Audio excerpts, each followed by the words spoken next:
Olá, sejam todos muito bem-vindos para mais esta aula do Instituto de A Igreja de Jesus Cristo dos Santos dos Últimos Dias. Eu sou Gustavo Pedrosa e você é meu convidado para assistir hoje às sessões 60 a 63 de Doutrina e Convênios aqui. Aqueles que são alunos de classes do Instituto, por favor, acessem a descrição do vídeo e preencham a lista de presença. Sessão 60.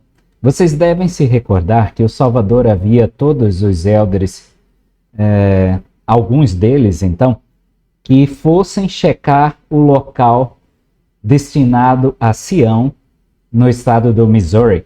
E foi isso que eles fizeram. E agora chegava a hora deles retornarem a Ohio. O Senhor não queria que eles retornassem com a mesma pressa com que eles viajaram para o Missouri. Nós vimos isso na sessão 58. O profeta Joseph Smith, então, ele registrou: no dia 8, como houvesse alguma indagação entre os élderes sobre o que deveriam fazer, recebi o seguinte, e temos registrado como a sessão 60. Versículo 1. Eis que assim diz o Senhor aos élderes de sua igreja, que deverão regressar rapidamente à terra de onde vieram. Eis que me agrada terdes vindo até aqui.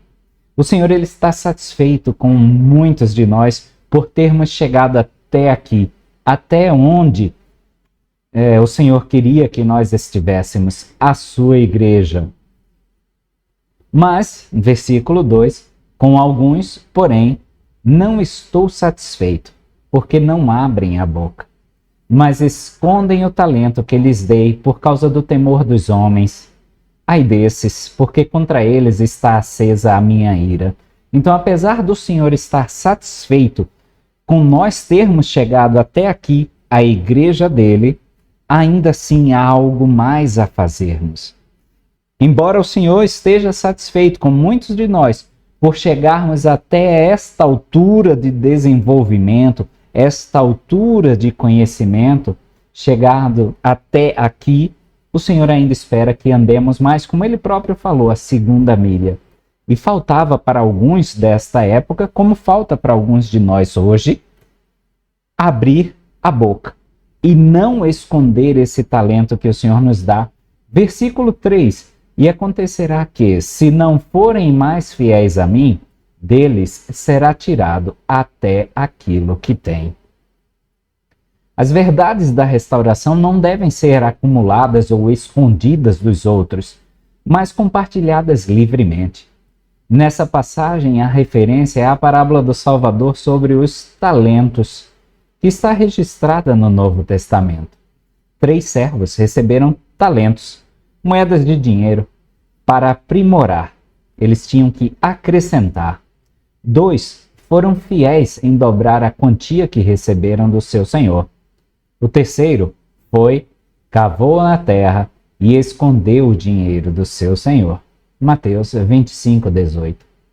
Os 2 primeiros foram abençoados por sua sabedoria, enquanto o terceiro foi amaldiçoado por ser um servo mau e preguiçoso. Capítulo 25 de Mateus, versículo 26. A mensagem aí aos élderes do Missouri era que eles deveriam compartilhar o Evangelho e suas ordenanças salvadoras com os outros, ou eles perderiam as bênçãos que o Evangelho oferece. Então, muitas vezes, nós temos locais onde a igreja está estabelecida como grupos, ramos, e nessa localidade a igreja tem que fechar esses seus locais de encontro, esses seus pontos de encontro, porque até aquilo que tem precisam ser tirados, já que a obra missionária não está sendo feita.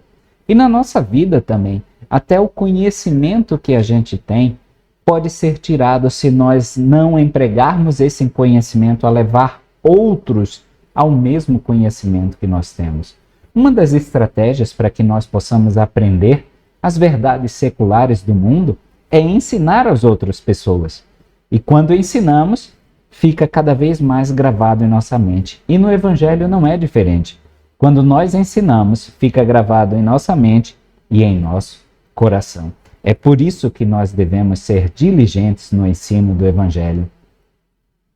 Versículo 4. Porque eu, o Senhor, governo em cima nos céus e entre os exércitos da terra. E no dia em que eu reunir minhas joias, todos os homens saberão o que é que revela o poder de Deus. Mas em verdade, falar-vos-ei a respeito de vossa viagem à terra de onde viestes. Que seja feita ou comprada uma embarcação, como vos parecer melhor, a mim não importa.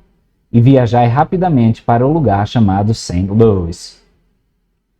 Aparentemente, os eldres pediram ao Senhor para saber se ele desejava que construíssem canoas ou comprassem canoas para seu retorno ao Ohio. Nossas decisões em tais situações não importam para o Senhor. É improvável que uma pessoa que busca orientação para escolher entre duas alternativas igualmente aceitáveis ao Senhor receba uma resposta, explicou o elder Dallin H. Oaks. Portanto, há momentos em que podemos servir produtivamente em duas áreas diferentes de trabalho. Qualquer uma das respostas está correta. Da mesma forma, é improvável que o Espírito do Senhor nos dê revelações sobre assuntos triviais. Certa vez, ouvi uma jovem em uma reunião de testemunhos elogiar a espiritualidade do marido, dizendo que ele submetia todas as perguntas ao Senhor. Ela contou como ele a acompanhava nas compras e nem sequer escolhia entre diferentes marcas de vegetais enlatados sem orar por sua escolha. Isso me parece impróprio. Acredito que o Senhor espera que usemos a inteligência e a experiência que Ele nos deu para fazer esse tipo de escolha. Quando um membro pediu conselho ao profeta Joseph Smith sobre um assunto específico, o profeta declarou: é uma grande coisa consultar a Deus ou entrar em sua presença, e sentimos medo de nos aproximar dele sobre assuntos de pouca ou nenhuma importância. Em uma revelação dada alguns dias depois, o Senhor enfatizou que espera que os santos tomem algumas decisões de acordo com os seus julgamentos. Doutrina e Convênios, seção 61, versículo 22. Então o Senhor, como ele já disse antes, não espera que nós sejamos mandados em tudo que nós desejamos fazer, porque aquele servo que é compelido em todas as coisas é indolente. Ele diz que nós devemos tomar as nossas próprias decisões. A ele não importa, como ele já falou em revelações passadas, desde que guardem os meus mandamentos. No versículo 7, e que nesse lugar levantem a voz e proclamem minha palavra em alta voz, sem ira nem dúvida, levantando mãos santas sobre eles, porque posso tornar-vos santos e vossos pecados vos são perdoados. O tom e a abordagem adotados no ensino da palavra de Deus são tão importantes quanto as palavras proferidas. A sagrada responsabilidade dos portadores do sacerdócio é ensinar o Evangelho como o Senhor Jesus Cristo ensinou. O Evangelho deve ser ensinado não com raiva, mas sim com uma voz de esperança na salvação disponibilizada pelo sangue expiatório de Jesus Cristo. Além disso, a voz de Deus é de certeza, não de incerteza. Nada de proferir aqueles discursos tímidos ao púlpito, naquela voz monótona, sem nenhuma variação, sem nenhuma empolgação. Voz firme e terna. É isso que o Senhor nos pede quando proclamamos o Evangelho. Gostaria agora de tecer alguns comentários sobre o versículo 12. E agora, falo dos outros que hão de vir para esta terra. Esses versículos se referem à companhia dos elders que foram ordenados a ensinar as pessoas em suas rotas do Ohio para o Missouri e que ainda não haviam chegado ao condado de Jackson. Versículo 13. Eis que eles foram enviados para pregar meu evangelho entre as congregações dos iníquos. Portanto, dou-lhes o seguinte mandamento: não desperdiçarás teu tempo, nem enterrarás teu talento, de modo que não seja conhecido. A revelação e a inspiração do Senhor frequentemente vêm enquanto estamos no meio de uma tarefa. Um ditado comum diz: o Senhor não pode dirigir um carro estacionado. O significado é que somos guiados enquanto cuidamos dos negócios do Senhor. É melhor levantar-se e depois implorar por orientação divina e seguir em frente cheios de fé de que a revelação virá em nosso momento de necessidade, do que ficar esperando de joelhos, sem vontade de ceder, até que os céus ressoem com as respostas que nós buscamos. Nefe compreendia esse princípio de revelação. A respeito de sua tentativa de obter as placas de latão, ele declarou: fui guiado pelo Espírito, não sabendo de antemão o que deveria fazer. Não obstante, segui em frente. 1 Nefe 4, versículos 6 e 7. Da mesma forma, o Senhor instruiu o irmão de Jared a propor meios de iluminar os barcos dos jareditas, em vez de esperar que Deus resolvesse o problema de atravessar o oceano na escuridão. Podem conferir em Éter, capítulo 2, versículo 25. Versículo 14. E depois que tiveres vindo à terra de Sião e proclamado minha palavra, regressarás rapidamente, proclamando minha palavra entre as congregações dos iníquos, sem pressa, sem ira, nem contendas. Como esses élderes poderiam retornar rapidamente, mas sem pressa? Simplesmente levantem-se e andem, mas não tão depressa, a ponto de ficarem ocupados demais para ensinar o Evangelho às pessoas. Não tão depressa, quando nós deixamos de nos importar com essas pessoas para focarmos só na conclusão da tarefa ou do mandamento. Então, que nós possamos reservar esse tempo para nós próprios e para os filhos amados do Senhor. Vamos seguir adiante para a sessão 61. João, o revelador, teve uma visão de que nos últimos dias haveria destruição sobre as águas. Apocalipse, capítulo 8, versículos 8 a 11 e capítulo 16, versículos 3 e 4. Esse mesmo princípio foi revelado ao profeta Joseph Smith e seus companheiros enquanto viajavam de Independence, Missouri, para Ohio, em agosto de 1831. Eles viajaram em canoas pelo rio Missouri por 2 dias, chegando perto de McWayne's Bend. A canoa em que o profeta e Sidney Rigdon viajavam bateu em uma árvore caída e boiando no rio. A canoa virou e os ocupantes quase se afogaram. Diante dessa quase tragédia, o grupo de 11 pessoas decidiu acampar. A respeito dessa experiência, o profeta Joseph Smith registrou: no dia 9, em companhia de 10 élderes, parti de Independence Landing para Kirtland. Descemos o rio em canoas e no primeiro dia fomos até Fort Osage, onde jantamos em um excelente peru selvagem. Nada de muito importante aconteceu até o 3º dia, quando muitos dos perigos tão comuns nas águas ocidentais se manifestaram. E depois de acamparmos na margem do rio, na curva de McWayne, o irmão Phelps, em visão aberta à luz do dia, viu o destruidor em seu poder mais terrível, cavalgando sobre a face das águas. Outros ouviram um barulho, mas não tiveram a visão. Na manhã seguinte, após a oração, recebi o seguinte. O profeta, então, registra a revelação que hoje temos em Doutrina e Convênios, como a seção 61. Versículo 2.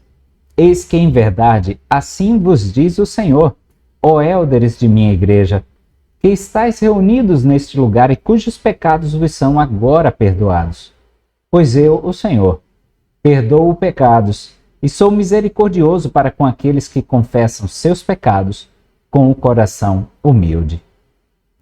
B.H. Roberts explicou que durante os 3 dias no rio, alguns desentendimentos e ressentimentos surgiram entre os irmãos, e explicações e reconciliações se tornaram necessárias. Talvez seja a referência a esses pecados que o Senhor esteja falando neste versículo 2, a esses desentendimentos, a essas contendas surgidas. Versículo 3. Mas em verdade vos digo que não é necessário que todo este grupo de meus élderes se mova rapidamente sobre as águas, enquanto os habitantes em ambos os lados perecem na incredulidade. Essa mensagem reenfatiza a repreensão que o Senhor deu a esses mesmos élderes antes de partirem de Independence, Missouri, na seção 60 dos versículos 1 a 9.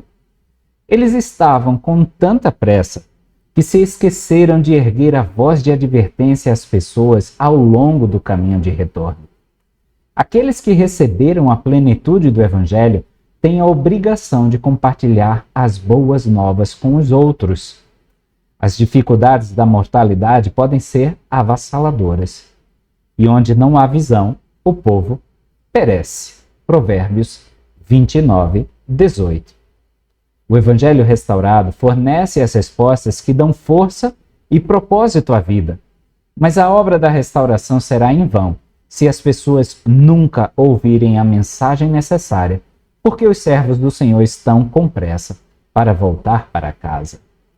Como já discutido quando estudamos a seção 60, às vezes estamos com tanta pressa para retornarmos para alguma atividade, para os nossos lares, que uma entrevista pode ser encurtada.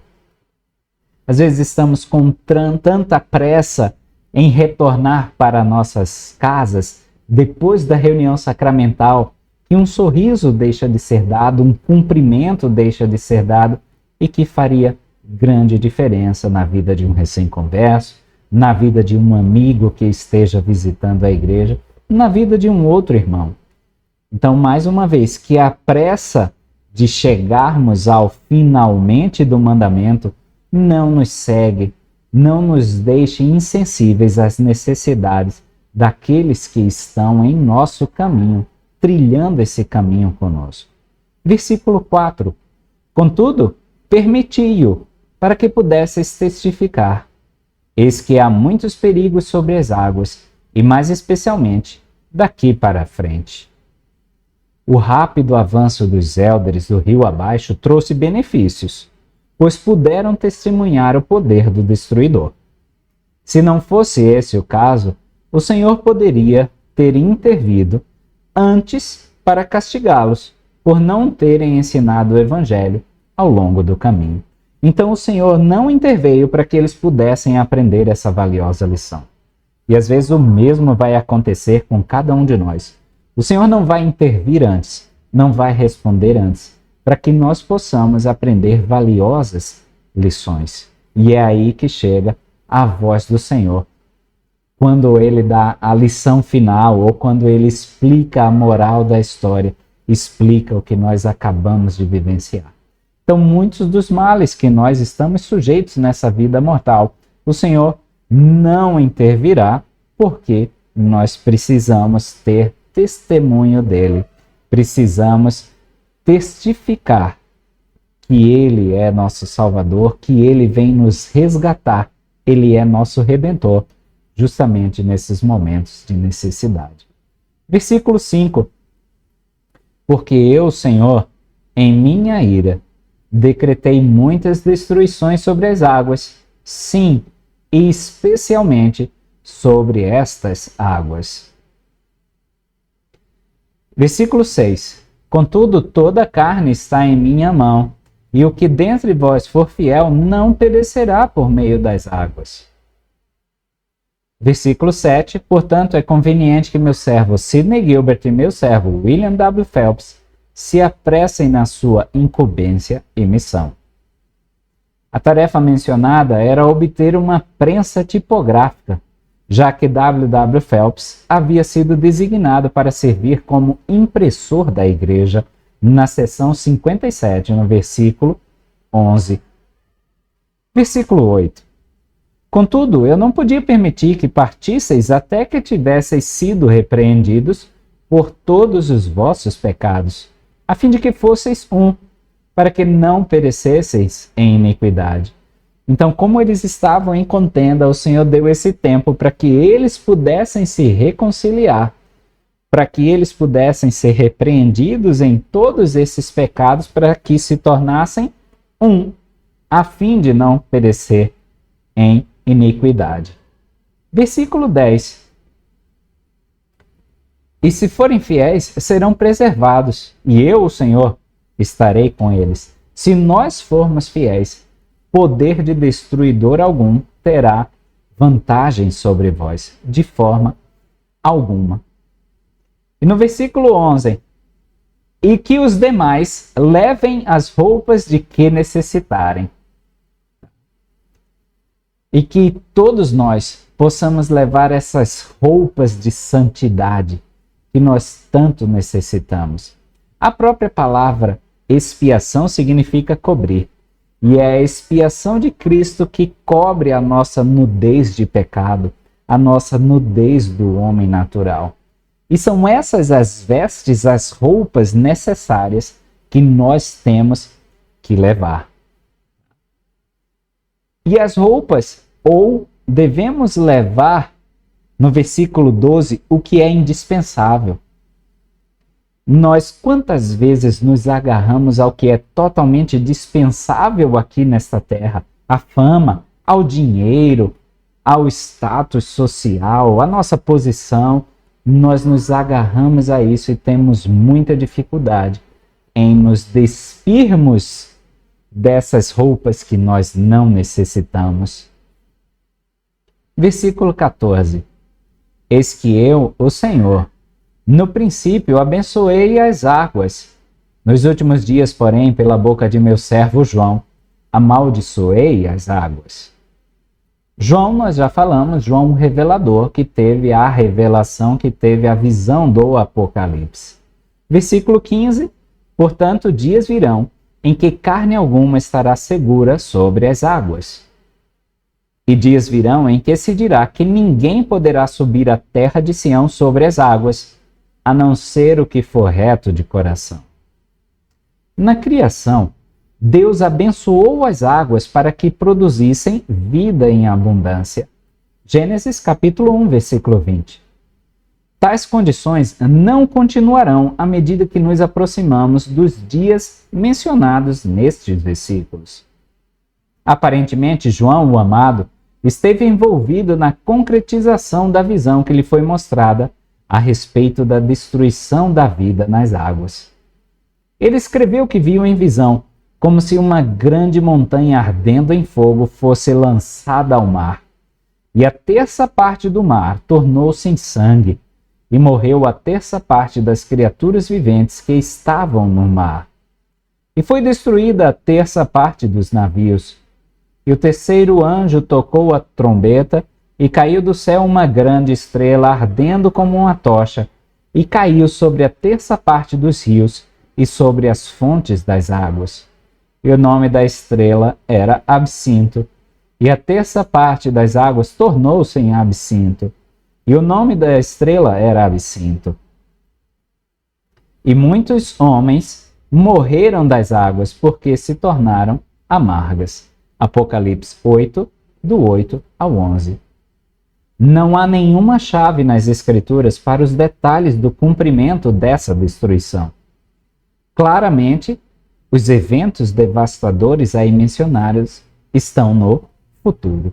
Talvez nós já tenhamos um vislumbre desses efeitos devastadores com as poluições que nós vemos dos mananciais, das nascentes, dos rios e dos mares. Talvez essa possa ser a montanha ardente que está sendo lançada no mar e está inutilizando uma terça parte dessas águas.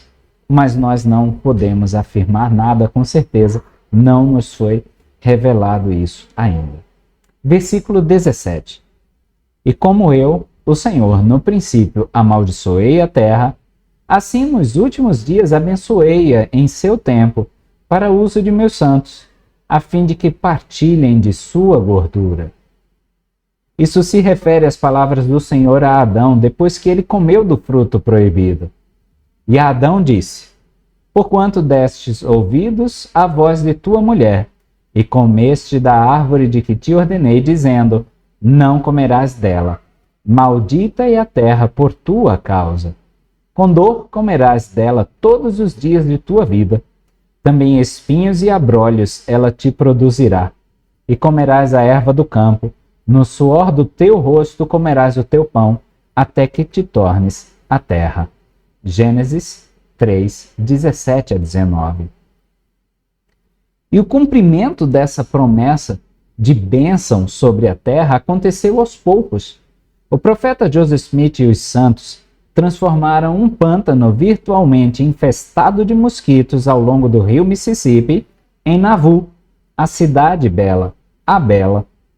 Mais tarde, os pioneiros que se estabeleceram nas regiões áridas do oeste dos Estados Unidos viram o deserto regozijar-se e florescer como a rosa. Isaías 35:1. Em ambos os casos, a fé e a determinação dos santos foram abençoadas do alto. Um futuro dia milenar verá mudanças maiores, porque águas arrebentarão no deserto e ribeiros no ermo. E a terra seca se tornará em tanques e a terra sedenta em mananciais de águas. Isaías 35, 6 e 7. E agora vos dou um mandamento, está no versículo 18. E o que digo a um, digo a todos. Então nós podemos sempre colocar o nosso nome ou nos contar com esse povo que foi mandado pelo Senhor ou que foi abençoado pelo Senhor. De que antecipadamente aviseis vossos irmãos a respeito dessas águas, a fim de que ao viajarem sobre elas não falhe a sua fé e sejam apanhados em armadilhas. Então nós devemos alertar os nossos irmãos dos perigos que se encontram no caminho à frente. É essa a função de um bispo, é essa a função de um líder de organização, é essa a função de marido, de um pai, de uma mãe. Devemos alertar a esses nossos irmãos sobre o perigo que nós podemos incorrer se não obedecermos aos mandamentos do Senhor. Ele nos preservará se formos fiéis a Ele. Versículo 19. Eu, o Senhor, decretei, e o destruidor move-se sobre sua superfície, e não revogo o decreto. Não está claro aí se esse destruidor é um anjo de Deus ou um demônio. Em outras ocasiões, quando o destruidor é mencionado nas Escrituras, ele é um servo de Deus. Por exemplo, na época da primeira Páscoa no Antigo Egito, a morte era enviada a todas as casas que não tivessem o sangue de um cordeiro nas ombreiras das portas. Mas os israelitas, fiéis, estavam protegidos. O Senhor prometeu-lhes que não permitiria que o destruidor entre em vossas casas para vos ferir. Êxodo 12, 23. Em nossa dispensação, quando os santos estavam sendo expulsos de Sião, o Senhor declarou: eis que enviei o destruidor para destruir e assolar meus inimigos, e dentro de poucos anos não serão deixados para profanar minha herança e blasfemar meu nome nas terras que consagrei para a reunião de meus santos. Doutrina e Convênios 105, 15. De forma semelhante, anjos clamam ao Senhor dia e noite, prontos e aguardando para serem enviados para destruir os iníquos. Doutrina e Convênios 86, 5.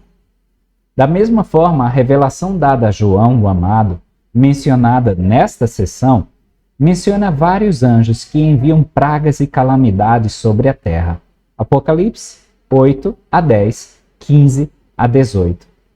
Dado que o destruidor cavalga sobre as águas por decreto do Senhor, parece provável que o ser visto em visão por William W. Phelps fosse um servo de Deus. Por outro lado, Joseph Fielding Smith escreveu a respeito deste decreto.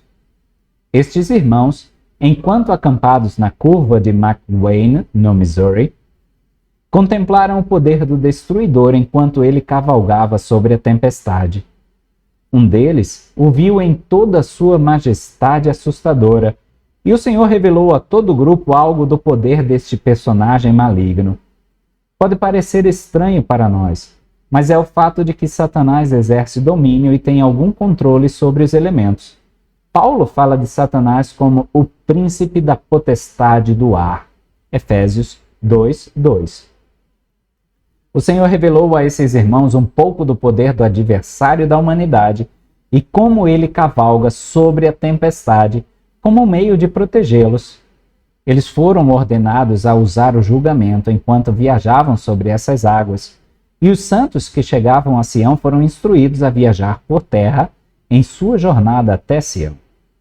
Além disso, apesar do grande poder de Satanás sobre as águas, o Senhor ainda tinha o comando e podia proteger o seu povo, seja em terra ou na água, enquanto viajavam.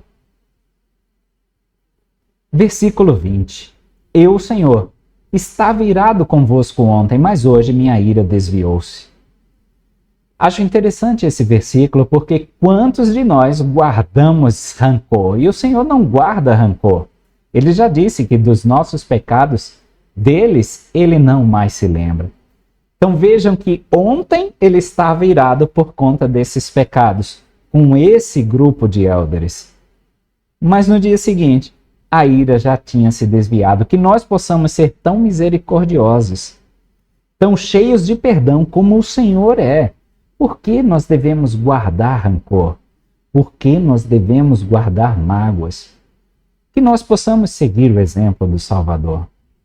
No versículo 22, ele ainda diz, não me importa como viagem, ou seja, mais uma vez, ele confia em nosso melhor julgamento, ele confia no nosso bom senso, para que nós possamos cumprir os mandamentos dele. No versículo 23, ele diz para Sidney Rigdon, Joseph Smith Jr. e Oliver Cowdery que não venham mais sobre as águas, a não ser que seja pelo canal, quando viajarem para suas casas. Ou, em outras palavras, não deverão viajar sobre as águas a não ser pelo canal. Viajar por vias navegáveis era um meio de transporte comum na década de 1830. O canal refere-se às vias navegáveis artificiais no estado de Ohio. As barcaças do canal eram rebocadas por parelhas de mulas ou cavalos, movendo-se a menos de 8 km por hora. O profeta Joseph Smith e outros santos usaram os sistemas de canais para viajar até o Missouri. Versículo 27. Contudo, aquele a quem é dado poder para comandar as águas, a ele é dado pelo Espírito conhecer todos os seus caminhos. O sacerdócio é o poder de Deus na terra. Deus pode instruir seus servos a comandar os elementos em seu nome. Tal poder só é concedido àqueles que têm fé. Por exemplo, Jacó nos informa que aqueles em sua época receberam esse poder. Examinamos os profetas, declarou ele, e temos muitas revelações e o espírito de profecia. E tendo todos esses testemunhos, obtemos uma esperança e nossa fé se torna inabalável, de modo que podemos verdadeiramente comandar em nome de Jesus, e até as árvores nos obedecem, ou as montanhas, ou as ondas do mar. Jacó 4:6. Outros exemplos são Enoque, cuja ordem, rios de águas, foram desviados de seu curso. Moisés 7:13. E Moisés que ordenou a abertura do Mar Vermelho. Legrand Richard compartilhou o exemplo de alguém nos últimos dias a quem foi dado poder sobre as águas. Vocês se lembram de que nos primeiros dias da coligação dos santos era considerado uma apólice de seguro quando uma companhia de santos dos últimos dias embarcava em um navio cruzando o Atlântico. Lembro-me de ter lido no diário do meu avô sobre uma ocasião em que o barco em que ele navegava estava em grande perigo, tanto que o capitão do barco veio até ele e implorou que intercedesse junto ao Senhor em favor do barco e de seus passageiros. E meu avô, lembrando-se da promessa de que teria poder sobre os elementos, caminhou até o convés do barco, ergueu as mãos ao alto e repreendeu o mar e as ondas, que se acalmaram imediatamente. A gratidão do capitão do barco foi tão grande que ele lhe ofereceu seus aposentos particulares durante o restante da viagem. Em todos esses casos, o portador do sacerdócio seguiu o mestre, que repreendeu os ventos e o mar. Mateus, capítulo 8, versículo 26. Versículo 30. E também em verdade vos digo, meus servos Sidney Rigdon, Joseph Smith Jr. e Oliver Cowdery não deverão abrir a boca nas congregações dos iníquos até que cheguem a Cincinnati. E nesse lugar elevarão a sua voz a Deus contra esse povo, sim, aquele cuja ira está acesa contra suas iniquidades, um povo que está quase amadurecido para a destruição. Na época dessa revelação, Cincinnati era apenas uma vila, mas como outras cidades do oeste, como Independence, era o ponto de encontro de muitos que haviam sido forçados a fugir de cidades maiores devido à violação da lei. Em todas as cidades fronteiriças, naquela época, a iniquidade prevalecia em larga escala. Versículo 33. E agora, concernente aos demais, que viajem e declarem a palavra entre as congregações dos iníquos, como lhes é manifestada. Versículo 34. E se assim fizerem, purificarão suas vestes, e ficarão imaculados perante mim. Os pecados dos ímpios mancham simbolicamente as vestes do portador do sacerdócio, que não adverte os ímpios a se arrependerem. Ezequiel capítulo 3, versículos 16 a 21. Esse princípio é ilustrado na explicação de Jacó, filho de Lei. Ele indicou que ele e seu irmão José engrandeceram o nosso ofício perante o Senhor, assumindo a responsabilidade de responder pelos pecados do povo sobre as nossas próprias cabeças, se não lhes ensinássemos a palavra de Deus com toda a diligência. Portanto, trabalhando com todas as nossas forças, o sangue deles não mancharia as nossas vestes. Caso contrário, o sangue deles mancharia as nossas vestes e não seríamos considerados sem mancha no último dia. Jacó, capítulo 1, versículo 19. O presidente John Taylor enfatizou aos élderes que eles devem servir de todo o coração, poder, mente e força, ou então Deus os responsabilizará por aqueles que poderiam ter salvo se tivessem cumprido seu dever. Quantos de vocês podem dizer: minhas vestes estão limpas do sangue desta geração? Falo em nome das nações e de seus povos e dos honestos de coração, que desconhecem Deus e suas leis. Ele nos chamou para esclarecê-los, espalhar a verdade, divulgar os princípios do Evangelho e apontar o caminho da vida. E cabe a nós cuidar dessas coisas, para que possamos conquistar o sorriso e a aprovação de Deus. Vejam no versículo 35 que ele não explicou tudo para Reynolds Carrum, Samuel H. Smith. O Senhor diz que eles não deveriam ser separados até que voltassem para suas casas, e isto para um sábio propósito meu, assim como ele não explicou para Nefe, porque ele teria que fazer outro conjunto de placas. Assim como muitas vezes ele não nos explica as coisas para um sábio propósito dele, e nós só enxergamos esse propósito muitas eras, muitos anos depois. Versículo 36. E agora em verdade vos digo, e o que digo a um, digo a todos: tende bom ânimo, filhinhos, pois estou no vosso meio e não vos desamparei.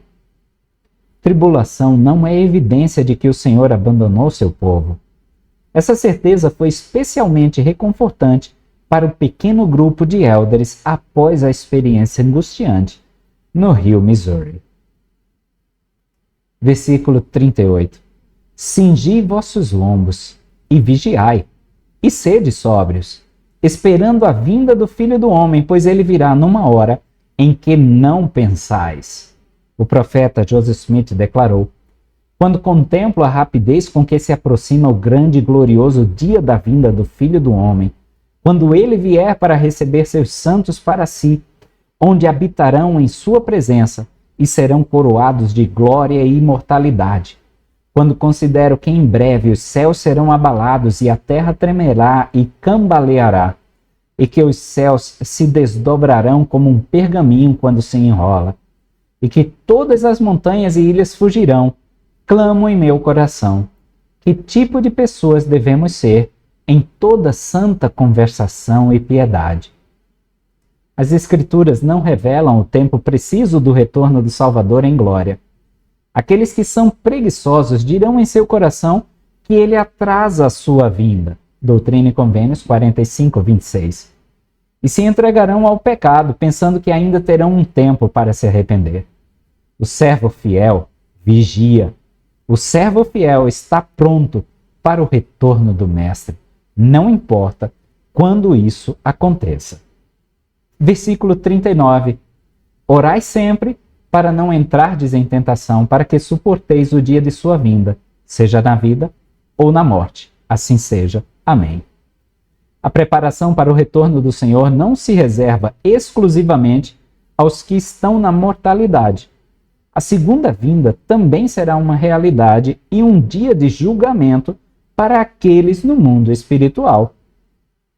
Aqueles que morreram ressurgirão da sepultura na ordem correta, de acordo com a lei que cumprem. Os santos justos, estejam vivos na terra ou na sepultura, serão arrebatados para encontrá-lo. Doutrina e Convênios 88:96. Aqueles que forem condenados serão julgados indignos de ressuscitar e viver na terra durante o milênio.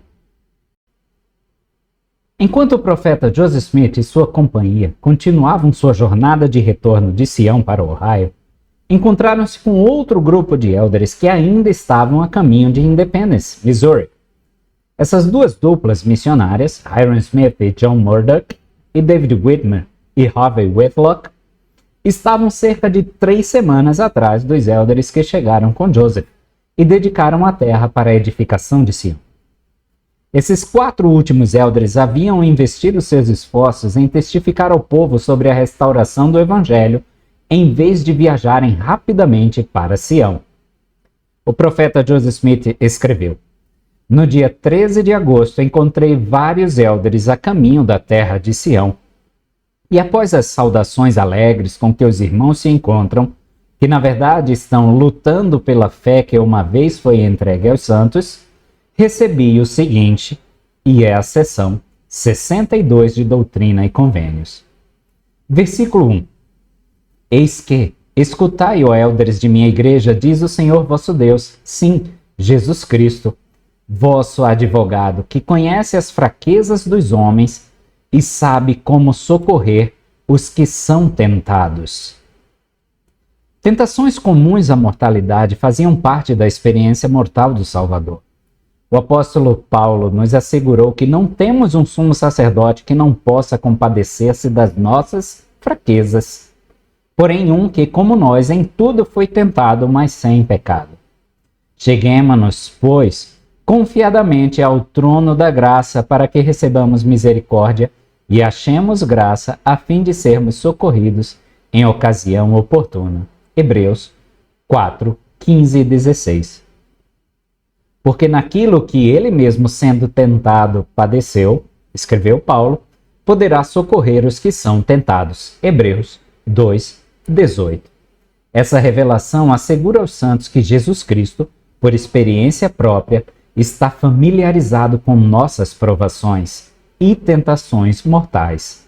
Além disso, ele sabe como nos ajudar a superar nossas fraquezas e faz ampla provisão e preparação para nos purificar de nossos pecados.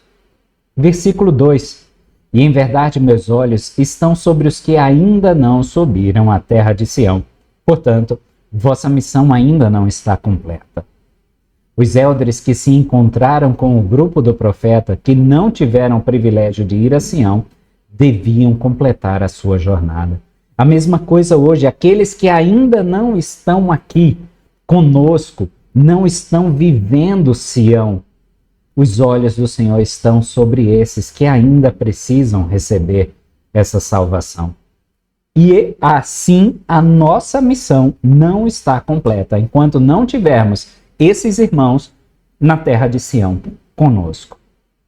Versículo 3. Não obstante, bem-aventurados sois, porque o testemunho que prestastes está registrado no céu para ser visto pelos anjos, e eles se regozijam por vós, e vossos pecados vos são perdoados. Os anjos do céu se regozijam quando somos cheios do Espírito e prestamos testemunho fiel. Prestar testemunho inspirado pelo Espírito é uma indicação de que recebemos o poder do Espírito Santo em nossa vida. Um testemunho da verdade é mais do que um mero assentimento da mente, ensinou o profeta Joseph F. Smith. É uma convicção do coração, um conhecimento que preenche toda a alma de quem o recebe. O Espírito presta testemunho àqueles que ouvem ou leem as palavras da verdade na mensagem do testemunho. Essas poderosas declarações da verdade influenciam indivíduos em ambos os lados do véu. Além disso, elas são registradas para que possam fortalecer as convicções daqueles que as leem. Assim, todos os que prestam testemunho pelo poder do Espírito Santo são abençoados, explicou o elder Bruce R. McConkie. Suas declarações inspiradas são registradas no céu pelos anjos, seus conservos, para que eles possam ver.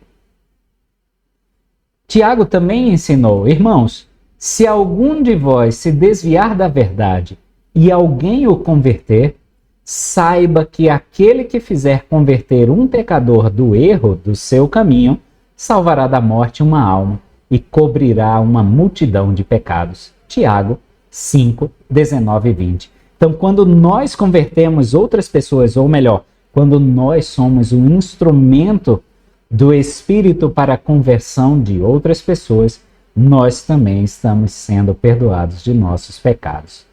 Versículo 4. E agora continuai vossa viagem.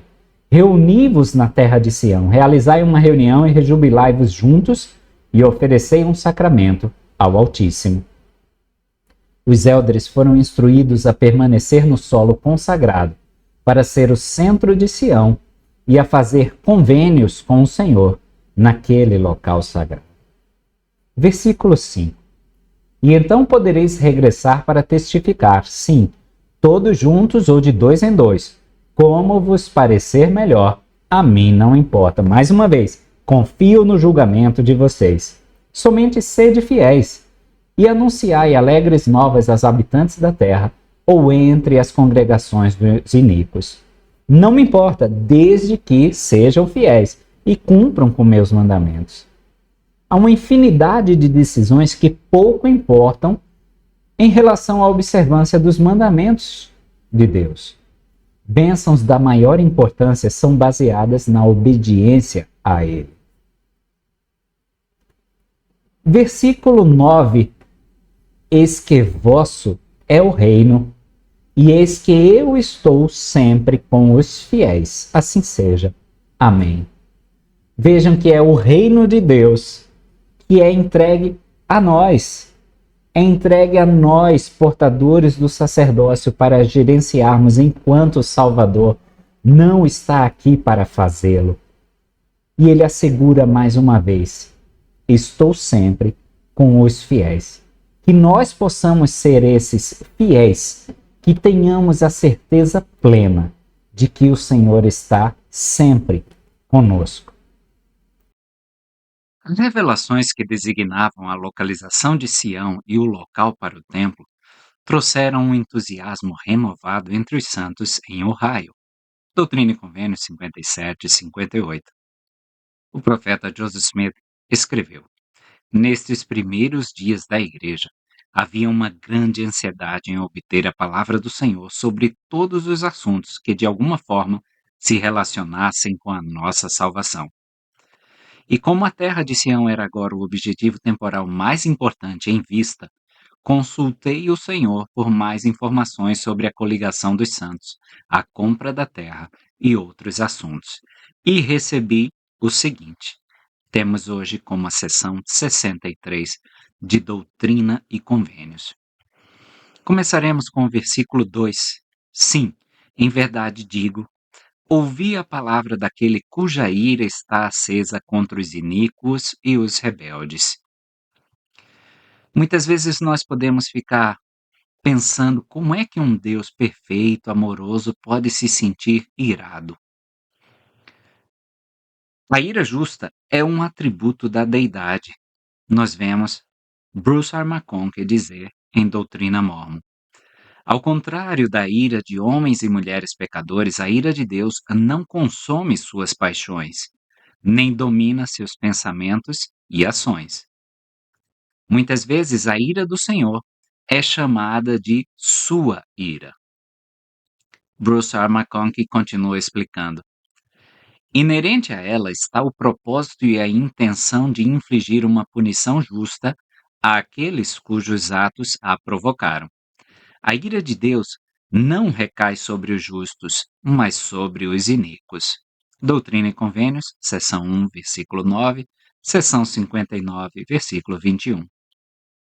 Em vez de bênçãos, vós, por vossas próprias obras, atraís maldições, ira, indignação e julgamentos sobre vossas próprias cabeças, por vossas tolices e por todas as vossas abominações que praticais diante de mim, diz o Senhor. Doutrina e Convênios, 124, 48. Aqueles indivíduos iníquos e rebeldes sobre os quais o Senhor estava prestes a derramar sua ira, chamavam a si mesmos de o povo do Senhor. Veremos em Doutrina e Convênios 63, no versículo 1, na abertura desta sessão. Eles dizem assim: Escutai, ó povo, e abri o coração, e de longe ouvi. E escutai vós, que vos chamais povo do Senhor, e ouvi a palavra do Senhor, e a sua vontade a respeito de vós. Então não era o Senhor que estava chamando o povo do povo dele, mas o povo se dizia povo do Senhor. Acrescentaram aos seus pecados o da hipocrisia, e eram como joio no meio do trigo, ou um lobo no meio do rebanho. O Senhor procurou abençoar os puros de coração, identificando as mentiras de predadores e serpentes venenosas que se faziam passar por santos na igreja. Versículo 3: O qual toma a quem deseja tomar e preserva a vida daqueles que deseja preservar, que constrói conforme seu desejo e prazer, e destrói quando lhe apraz e pode lançar a alma ao inferno. O Senhor sabe o que é necessário para a salvação de cada um de seus filhos. Alguns morrerão e buscarão sua salvação no mundo dos espíritos. Outros permanecerão na mortalidade, buscando vencer o homem natural enquanto ainda estiverem na carne. Versículo 8.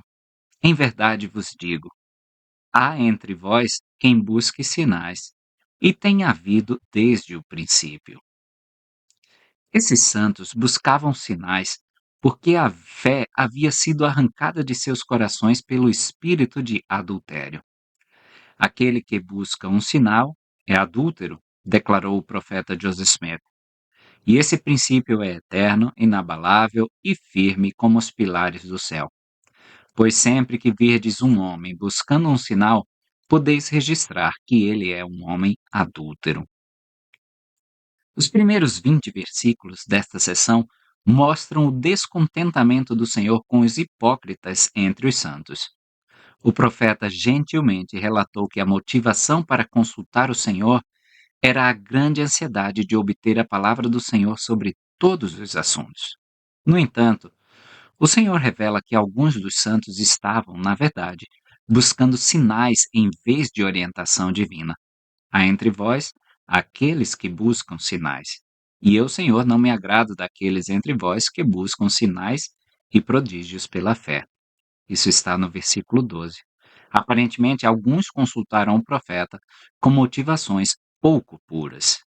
Sobre ser um adúltero, talvez seja até no sentido simbólico da palavra, que tenha se abandonado o noivo, que é o próprio Jesus Cristo, indo atrás das meretrizes ou indo atrás de outros amores, vamos dizer assim, outras filosofias, outros conhecimentos, os conhecimentos de Satanás, os conhecimentos mundanos do mundo. Por isso que aqueles que pediam sinais eram tidos como adúlteros, porque a motivação não era pura, não era o noivo, Jesus Cristo. Versículo 9. Mas eis que a fé não vem por sinais, mas sinais seguem os que creem. A ideia de que a fé poderia vir pela visão de um sinal é tanto uma ilusão quanto uma contradição. Tal noção supunha que um sinal substituiria a fé. Na verdade, essa atitude diz: remova a necessidade de fé e eu terei fé. Em contraste, entende-se entre aqueles que têm o espírito que a fé precede o milagre, que o milagre é a recompensa da fé, não o seu autor. Exercer fé traz força espiritual, mas buscar sinais, não. Ezra Booth estava presente quando Joseph Smith curou o braço artrítico de Alice, ou Elsa, Johnson. Como resultado dessa experiência, ele se filiou à igreja. Logo após seu batismo, porém, ele começou a criticar o profeta, apostatou e, por fim, publicou artigos de jornal contra a igreja. Doutrina e Convênios 71. O presidente Joseph F. Smith declarou: mostrem-me os santos dos últimos dias que precisam se alimentar de milagres, sinais e visões para se manterem firmes na igreja, e eu lhes mostrarei os membros da igreja que não estão em boa posição diante de Deus e que estão andando em caminhos escorregadios. Não é por manifestações maravilhosas que seremos estabelecidos na verdade, mas pela humildade e fiel obediência aos mandamentos e leis de Deus. Quando eu, ainda menino, comecei no ministério, frequentemente saía e pedia ao Senhor que me mostrasse algo maravilhoso, a fim de que eu pudesse receber um testemunho. Mas o Senhor reteve maravilhas de mim e me mostrou a verdade, linha sobre linha, preceito sobre preceito, um pouco aqui e um pouco ali, até que me fez conhecer a verdade do alto, da cabeça à sola dos pés, e até que a dúvida e o medo tivessem sido completamente expurgados de mim. Ele não precisou enviar um anjo dos céus para fazer isso, nem precisou falar com a trombeta de um arcanjo. Pelos sussurros da voz mansa e suave do Espírito do Deus vivo, ele me deu o testemunho que possuo. E no versículo 10, sim, sinais vêm pela fé, não pela vontade do homem, nem como lhes agrada, mas pela vontade de Deus. Versículo 11. Sim, sinais vêm pela fé, para produzir obras grandiosas, pois sem fé, homem algum agrada a Deus. E Deus não se agrada daquele com quem está irado. Portanto, a esses não mostra qualquer sinal a não ser com ira, para a sua condenação. Serém e Corior são exemplos daqueles que exigiram sinais em seu próprio detrimento. Ambos foram derrubados pelo poder de Deus. Serém caiu por terra e morreu poucos dias depois, enquanto Corior ficou mudo. Jacó, capítulo 7, versículos 13 a 20. Alma, capítulo 30, versículos 48 a 50. Quando a Igreja de Jesus Cristo dos Santos dos Últimos Dias foi fundada, explicou George Albert Smith, podia-se ver pessoas se levantarem e perguntarem: que sinal nos mostrarás para que sejamos levados a crer? Lembro-me de um precador campbellita que foi até Joseph Smith. Creio que o seu nome era Hayden. Ele entrou, apresentou-se a Joseph e disse que havia percorrido uma distância considerável para se convencer da verdade. Ora, disse ele, Sr. Smith, quero saber a verdade e, quando estiver convencido, dedicarei todos os meus talentos e tempo à defesa e à divulgação das doutrinas da sua religião. E lhe darei a entender que convencer-me equivale a convencer toda a minha sociedade, que conta com várias centenas de pessoas.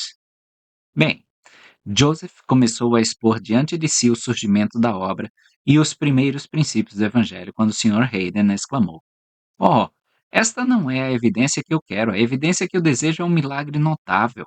Eu quero ver alguma manifestação poderosa do poder de Deus. Eu quero ver um milagre notável realizado. E se você realizar tal milagre, então eu crerei de todo o meu coração e alma e exercerei todo o meu poder e toda a minha ampla influência para convencer os outros. E se você não realizar um milagre deste tipo, então eu sou seu pior e mais amargo inimigo." "Bem", disse Joseph, "o que você fará? Você ficará cego ou mudo? Você ficará paralisado ou terá uma mão atrofiada? Faça a sua escolha. Escolha o que quiser e em nome do Senhor Jesus Cristo será feito." "Esse não é o tipo de milagre que eu quero", disse o pregador.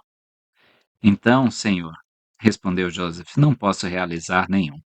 Não vou causar problemas a mais ninguém, Senhor, para convencê-lo.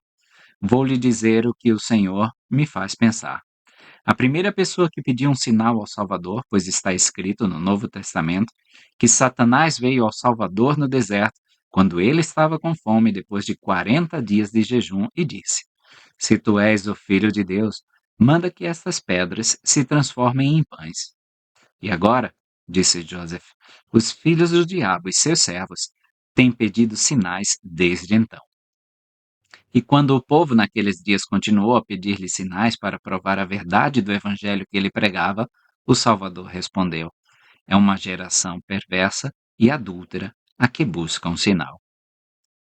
Mas o pobre pregador tinha tanta fé no poder do profeta que não ousou correr o risco de ficar cego, coxo, mudo ou ter uma das mãos atrofiadas ou qualquer coisa do tipo. Frequentemente ouvimos homens pedindo sinais sem saber realmente o que queriam. Ele não poderia ter testado os princípios e, assim, apurado a verdade? Mas essa não é a disposição dos homens do mundo religioso, conclui George Albert Smith. Versículo 12. Portanto, eu, o Senhor, não me agrado daqueles de vós que têm procurado sinais e maravilhas para alcançar a fé, e não em benefício dos homens para minha glória. Contudo, dou mandamentos e muitos se afastaram de meus mandamentos e não os guardaram. Versículo 14. Houve entre vós adúlteros e adúlteras. Alguns deles se afastaram de vós e outros, que mais tarde serão revelados, permanecem convosco. Os que buscam sinais, assim como os adúlteros, frequentemente têm uma clara preferência por sensações repetidas. Aqueles que não entendem por que o adultério é intrinsecamente errado também não entenderão porque a fé é uma exigência justificada que Deus nos impõe, disse Elder Neil A. Maxwell. Versículo 15. Que esses se acautelem e se arrependam depressa, para que o julgamento não recaia sobre eles como uma armadilha, e sua loucura seja manifestada e suas obras, aos olhos do povo, os acompanhem. Muitas vezes, no momento mais inoportuno, a imoralidade impenitente se torna pública. O adultério pode permanecer oculto por um tempo, mas todos os atos perversos mantidos na escuridão acabam sendo trazidos à luz. Mesmo que nossos pecados impenitentes não sejam revelados nesta vida, certamente no julgamento tudo será manifestado. Versículo 16. E em verdade vos digo, como disse antes, aquele que olhar para uma mulher para a cobiçar, ou se alguém em seu coração cometer adultério, não terá o espírito, mas negará a fé e temerá. Aqueles que são culpados e não se arrependem, em pouco tempo tornam-se críticos, criticando seus irmãos depois dos princípios do Evangelho e, por fim, tornam-se amargurados em suas almas contra a obra e aqueles que nela se engajam. Os mais ferrenhos opositores da Igreja e do Evangelho, muitas vezes, se mostraram imorais e levaram vidas impuras. Versículo 17. Portanto, eu, o Senhor, disse que o medroso e o incrédulo e todos os mentirosos e aqueles que amam e cometem a mentira, bem como o libertino e o feiticeiro, terão sua parte no lago que arde com fogo e enxofre, que é a segunda morte. O adultério e sua companheira, a luxúria, estão entre os pecados mais perigosos que destroem a alma. Aqueles que são incapazes de vencer as tentações da imoralidade sofrem a ira de Deus na terra. Estes são os que sofrem a vingança do fogo eterno. Estes são os que são lançados no inferno e sofrem a ira do Deus Todo-Poderoso. Doutrina e Convênios 76, 104 a 106. Assim, a agonia excruciante da carne queimada, da dor ardente sem trégua, tipifica seu sofrimento. Na vinda de Cristo, tais pecadores serão julgados e achados sob condenação, e não viverão novamente até que os 1000 anos do milênio se completem, nem novamente até o fim da terra. Doutrina e Convênios 88, 100 a 101. Alguns pecados não podem ser separados, declarou o elder Bruce R. McConkie. Eles estão inseparavelmente unidos. Nunca houve um buscador de sinais que não fosse adúltero, assim como nunca houve um adúltero que não fosse também mentiroso. Uma vez que Lúcifer se apodera firmemente de uma fraqueza humana, ele também aplica seu poder a fraquezas semelhantes. Versículo 20. Contudo, o que permanecer na fé e fizer a minha vontade vencerá. E, quando vier o dia da transfiguração, receberá uma herança na terra. Essa frase refere-se à mudança que sobrevirá aos que viverem na terra durante o milênio, o 7º dia da existência temporal. Doutrina e Convênios 77, 6 e 7. Essa mudança será semelhante à vivenciada pelos 3 nefitas. Mormon explicou que a transfiguração não é o mesmo que a ressurreição, mas veio sobre os 3 discípulos, para que não provassem a morte, para que não sofressem dor nem tristeza. Terceiro Nefe 28, 38. Versículo 21. Quando a terra for transfigurada, sim, de acordo com o modelo mostrado aos meus apóstolos sobre o monte, relato cuja plenitude ainda não recebestes. Quando o Senhor vier novamente à terra, ela será renovada e receberá a sua glória paradisíaca. Regras de fé, número 10. Isaías profetizou que haverá uma nova terra durante o milênio. Isaías 65, 17. Todas as formas de vida, sejam vegetais ou animais, que existirem na terra durante o milênio, devem suportar essa glória. Quando ele refere aí que foi mostrado aos meus apóstolos, se refere aos eventos em um alto monte à parte, que ele descreve em Mateus 17:1, para onde Jesus levou Pedro, Tiago e João. Nessa revelação aprendemos que tanto o Salvador quanto seus 3 apóstolos mais confiáveis foram transfigurados naquela ocasião. E essa plenitude ainda não foi recebida. Aguardamos um dia futuro em que nós, como igreja, teremos alcançado maturidade espiritual suficiente para sermos incumbidos do relato completo do que aconteceu no Monte da Transfiguração. Parece que Pedro, Tiago e João receberam suas próprias investiduras enquanto estavam no monte. Pedro diz que, enquanto estavam lá, eles receberam de Deus, Pai, honra e glória, aparentemente confirmando essa conclusão. Parece também que foi enquanto estavam no monte que receberam a palavra mais segura da profecia, sendo-lhes então revelado que estavam selados para a vida eterna. Segundo Pedro 1, 16 a 19, Doutrina e Convênios 131, sim. Após a revelação de Doutrina e Convênios 63, Joseph aprendeu mais detalhes sobre os eventos no Monte da Transfiguração enquanto trabalhava em sua tradução inspirada da Bíblia. Nesta obra, aprendemos que João Batista estava presente no monte como um ser espiritual, tradução de Joseph Smith de Marcos 9:3, e que Moisés e Elias falaram ao Salvador sobre sua morte e também sobre sua ressurreição que ele deveria realizar em Jerusalém. Tradução de Joseph Smith de Lucas 9:31. Versículos 22 e 23.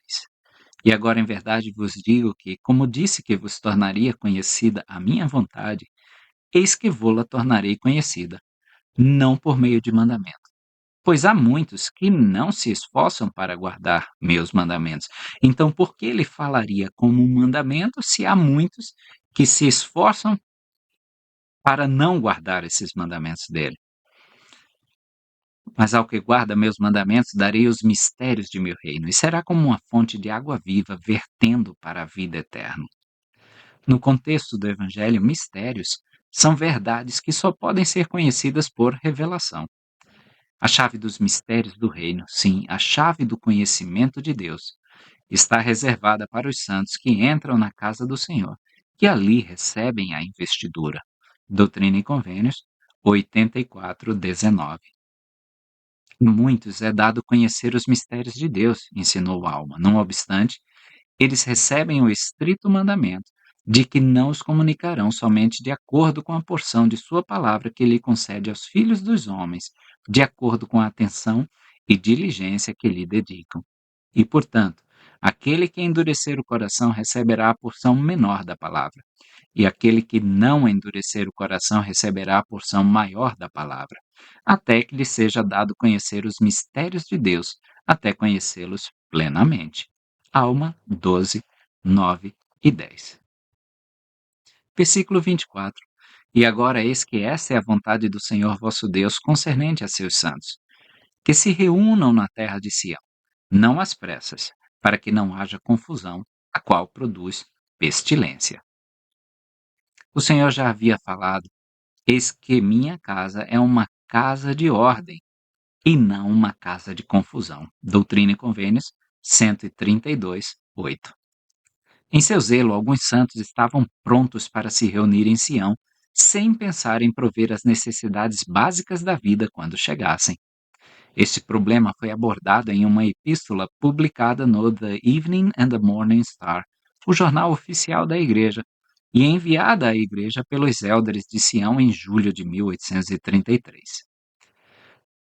Abre aspas, ver tantos discípulos chegarem a esta terra desprovidos de meios para obter uma herança, e muitos menos das necessidades básicas da vida, desperta em nosso íntimo uma compaixão incomum. E faríamos injustiça aos santos se permanecêssemos em silêncio, quando talvez algumas palavras, a título de conselho, podem ser o meio de instruí-los, para que no futuro grandes dificuldades sejam evitadas. É um pensamento vão para os discípulos supor que podem vir a esta terra sem ter o que comer, beber, vestir ou qualquer coisa para comprar essas necessidades. Supor que o Senhor abrirá as janelas do céu e lhes fará chover o alimento dos anjos pelo caminho, quando toda a sua jornada passa por uma terra fértil, abastecida com as bênçãos da vida, vindas de suas próprias mãos, para que subsistam, também é vão. Supor que suas roupas e sapatos não se desgastarão durante a jornada, quando toda a viagem atravessa uma região onde há milhares de ovelhas, das quais se pode obter lã em abundância para suas vestimentas e gado em 1000 colinas para produzir couro para calçados, é igualmente vão. Versículo 28. Porque Satanás incute-lhes no coração contra vós a ira e o derramamento de sangue. Versículo 29, portanto, a terra de Sião não será obtida a não ser por compra ou por sangue. Caso contrário, não há herança para vós. Satanás deseja derramar o sangue dos santos. Ele conspirou com Caim para tirar a vida do justo Abel. Ele entrou no coração de Judas e dos líderes judeus para crucificar o Cristo. Em nossos dias, ele busca oportunidades para voltar o coração do povo contra o reino de Deus. Nefe profetizou sobre os nossos dias, dizendo: naquele dia, ele se enfurecerá no coração dos filhos dos homens e os incitará à ira contra o que é bom. Segundo Nefe 28:20.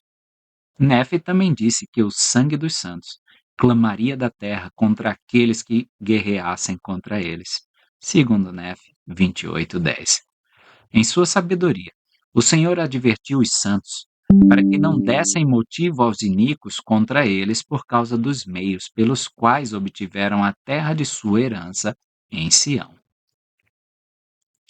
Versículo 32. Eu, o Senhor, Estou irado com os iníquos, estou negando o meu espírito aos habitantes da terra.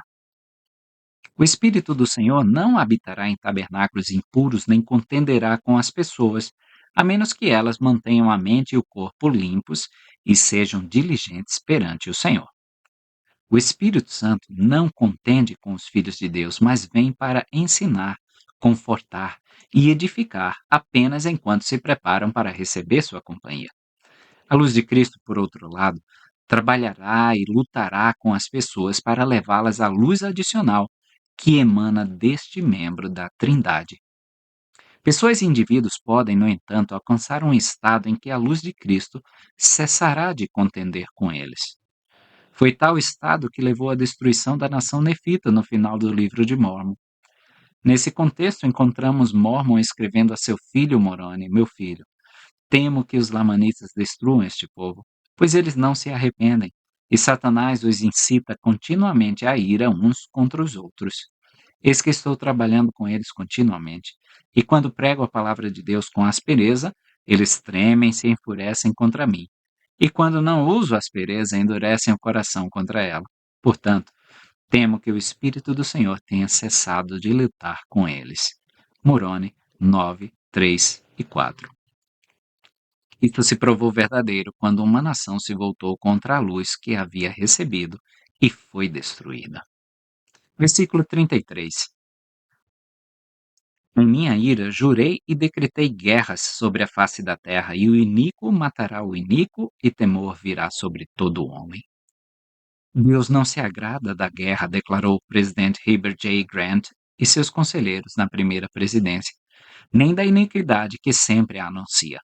Quando ele usa a guerra, é para exterminar o pecado e a injustiça.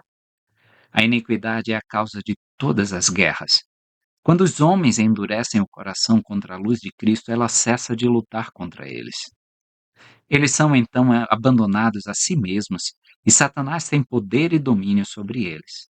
Levantam-se uns contra os outros em guerras sem sentido e derramamento de sangue.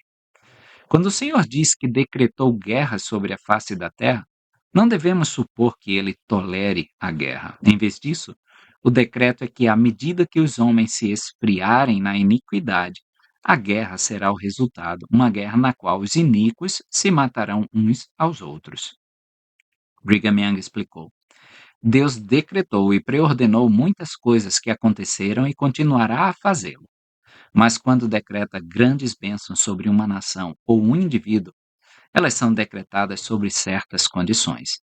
Quando decreta grandes pragas e destruições avassaladoras sobre nações ou povos, esses decretos se cumprem, porque essas nações e povos não abandonam sua iniquidade e se voltam para o Senhor.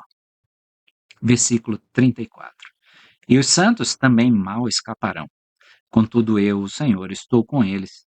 E, da presença de meu Pai, descerei no céu e consumirei os iníquos com fogo inextinguível.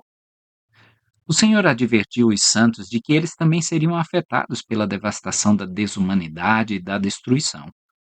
A respeito das grandes guerras de devastação profetizadas, Nefe prometeu aos santos dos últimos dias: pois em breve chegará o tempo em que a plenitude da ira de Deus será derramada sobre todos os filhos dos homens, pois ele não permitirá que os iníquos destruam os justos. Portanto, ele preservará os justos com seu poder, mesmo que a plenitude de sua ira precise vir e os justos sejam preservados, mesmo que seus inimigos sejam destruídos pelo fogo. Portanto, os justos não precisam temer, pois assim diz o profeta, eles serão salvos, mesmo que seja como pelo fogo. 1 Nef 22, 16 a 17. Versículo 38. Portanto, que meus discípulos em Kirtland, que moram nesta fazenda, ponham em ordem seus interesses materiais. Esses versículos se referem à fazenda de Isaac Morley e à loja Whitney. Antes da chegada dos missionários a Kirtland, Isaac Morley e Titus Billings uniram-se a outros com a mesma mentalidade em uma ordem comunitária. Eles viviam juntos na fazenda Morley, em um grupo conhecido como a Família. Quando o profeta Joseph Smith se mudou de Nova York para Ohio, passou os primeiros meses na fazenda Morley e mandou construir uma pequena casa de madeira para ele e sua esposa. Doutrina e Convênios 41. Aparentemente, enquanto o irmão Morley viajava para o Missouri, Titus Billings ficou encarregado da fazenda. A segunda propriedade importante era a loja de Neil K. Whitney. Essa loja tornou-se a sede da igreja após a segunda viagem do profeta ao Missouri para estabelecer uma filial da firma unida em Sião. Doutrina e Convênios 82 e 83. A loja ficava no andar térreo. O profeta e sua família ocupavam o segundo andar como sua residência. Muitas revelações de Doutrina e Convênios foram recebidas na loja e a Escola dos Profetas foi realizada lá pela primeira vez. Versículo 40. E que todo o dinheiro disponível, não me importa se pouco ou muito, seja mandado à terra de Sião, aos que designei para recebê-lo. Não é a quantidade que o Senhor leva em consideração, é a intenção, o desejo que o Senhor olha. Não me importa se pouco ou muito. Tem que saber se é de coração. É isso que o Senhor observa. Versículo 44. Eis que estas coisas estão em suas mãos, que ele haja com sabedoria. O Senhor nos designou várias coisas: uma família, chamados, trabalhos a realizar, a nossa própria vida. Estão em nossas mãos. Devemos agir com sabedoria. Versículo 47. Aquele que for fiel e perseverar, vencerá o mundo. O Senhor reitera essa promessa diversas vezes nestas revelações. Versículo 49. Sim, e bem-aventurados os que morrerem no Senhor daqui em diante. Pois quando o Senhor vier e as coisas velhas passarem e todas as coisas se tornarem novas, eles se levantarão dentre os mortos e não mais morrerão. E na cidade santa receberão uma herança perante o Senhor. Nós podemos cruzar essa escritura com 2 Coríntios, capítulo 5, versículo 17, Apocalipse 21, 5. Quando o Salvador vier pela segunda vez para estabelecer seu reino milenar, a terra será elevada de um estado caído e celestial para um estado paradisíaco e terrestre. Essa mudança transformará a terra e tudo o que nela existe. Todo o mal e a perversidade serão removidos. Nada celestial permanecerá. Versículo 50. E o que estiver vivo quando o Senhor vier e tiver guardado a fé, bem-aventurado será. Contudo, é-lhe designado morrer na idade do homem. Isaías identifica esse período de tempo como 100 anos. Isaías 65, 20. Versículo 51. Portanto, as crianças irão crescer até se tornarem velhas. Os velhos morrerão, mas não dormirão no pó. Antes, serão transformados num piscar de olhos. Nenhuma sepultura será cavada durante o milênio. A morte e o sofrimento, como os conhecemos hoje, não existirão. O corpo e o espírito não mais se separarão por um longo período. Pois agora o corpo retorna ao pó, enquanto o espírito aguarda em um mundo de espíritos, o mundo espiritual, o dia de sua reunião com um corpo aperfeiçoado. Mas nesse dia, o corpo não verá corrupção. E o espírito não irá para o mundo espiritual. A separação do corpo e do espírito será virtualmente instantânea e sua reunião inseparável.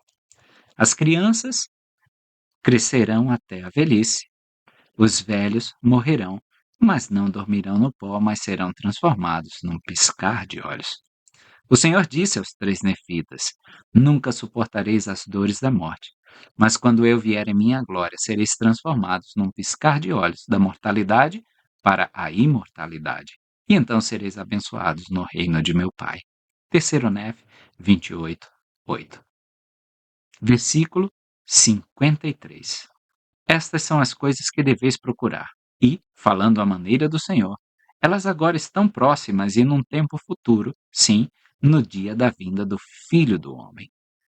O Senhor alude aí ao fato de que o tempo da segunda vinda e da ressurreição dos mortos não estava próximo como o homem mede o tempo. No grande esquema das coisas, contudo, os santos estão vivendo nos últimos dias, durante a última dispensação do Evangelho. antes da inauguração do milênio.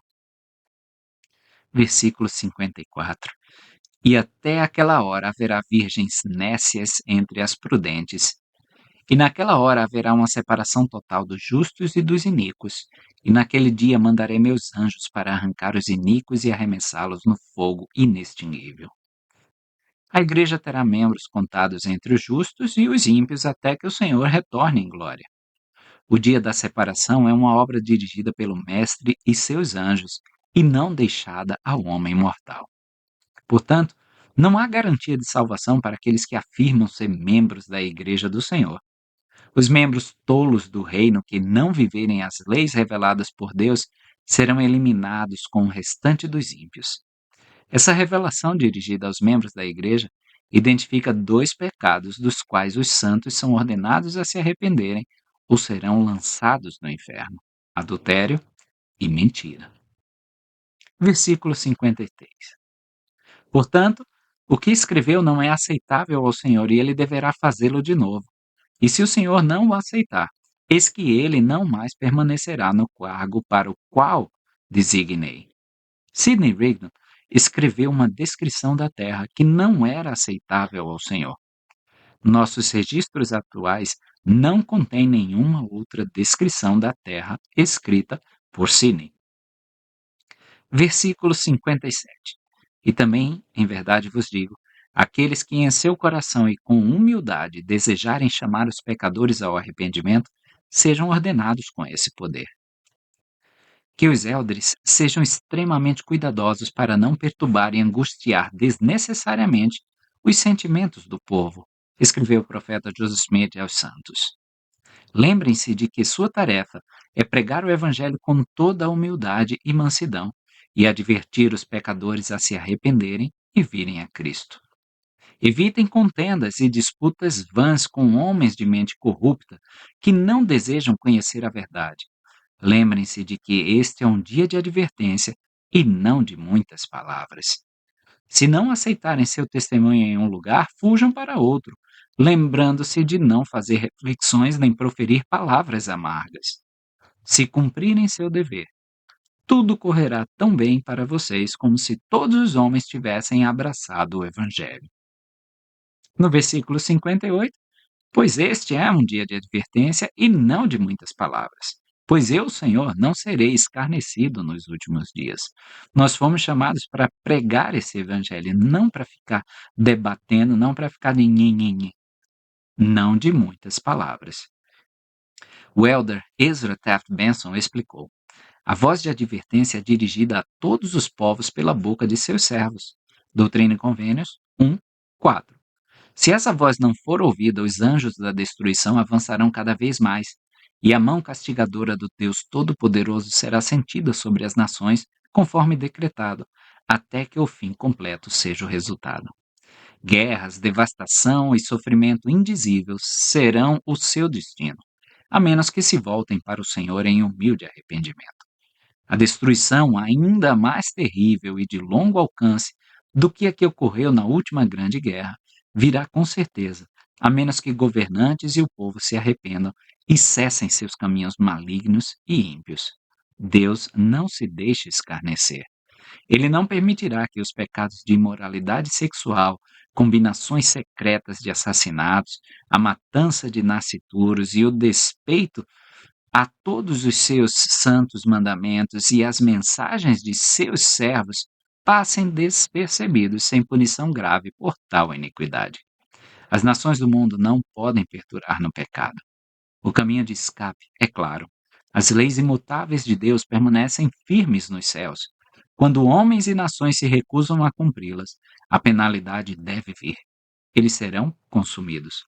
O pecado exige punição. Versículo 62.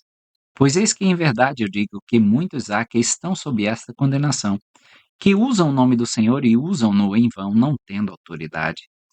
O Elder Spencer W. Kimball escreveu: presunçosos e blasfemos são aqueles que pretendem batizar, abençoar, casar ou realizar outros sacramentos em nome do Senhor, sem, na verdade, ter sua autorização específica.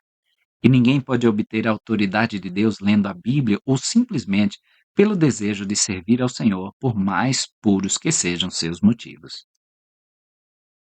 Ainda que um homem seja batizado 6 vezes, isso de nada lhe vale. Doutrina e Convênios 22:2. A menos que seja feito por alguém que tenha autoridade. Aceitarei uma oferta, diz o Senhor, que não seja feita em meu nome? Ou receberei de vossas mãos aquilo que não determinei? Doutrina e Convênios 132, 9 e 10. Em todas as sociedades e entre todos os povos, agir falsamente em nome de outra pessoa é uma transgressão grave.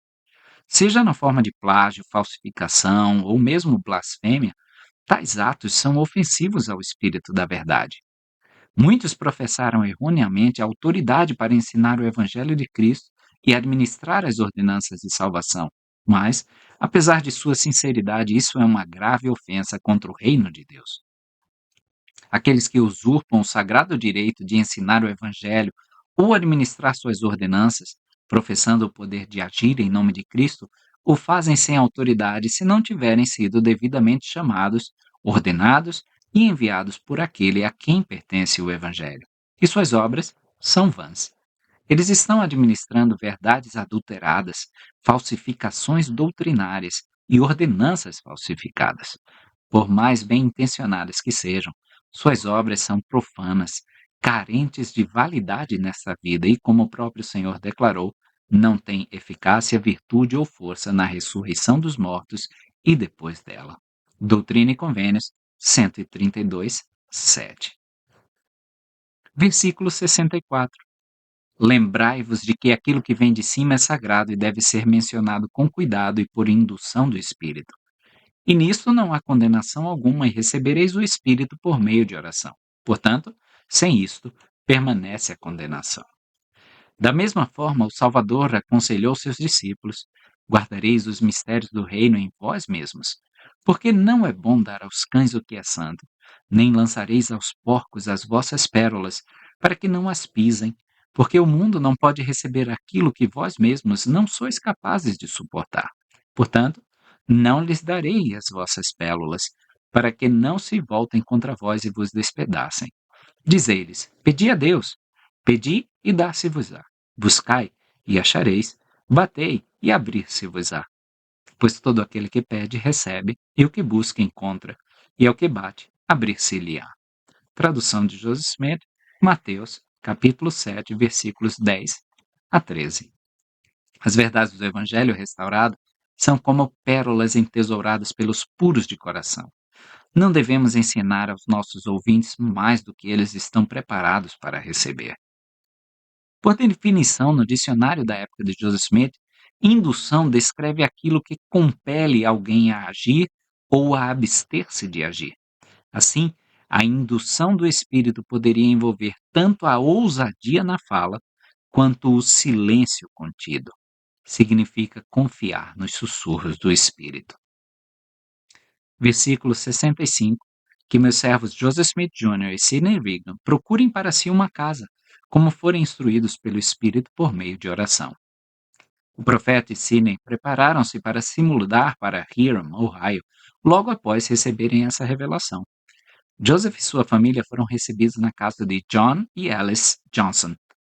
A família de Sidney morava em uma casa de madeira localizada do outro lado da rua da casa dos Johnsons.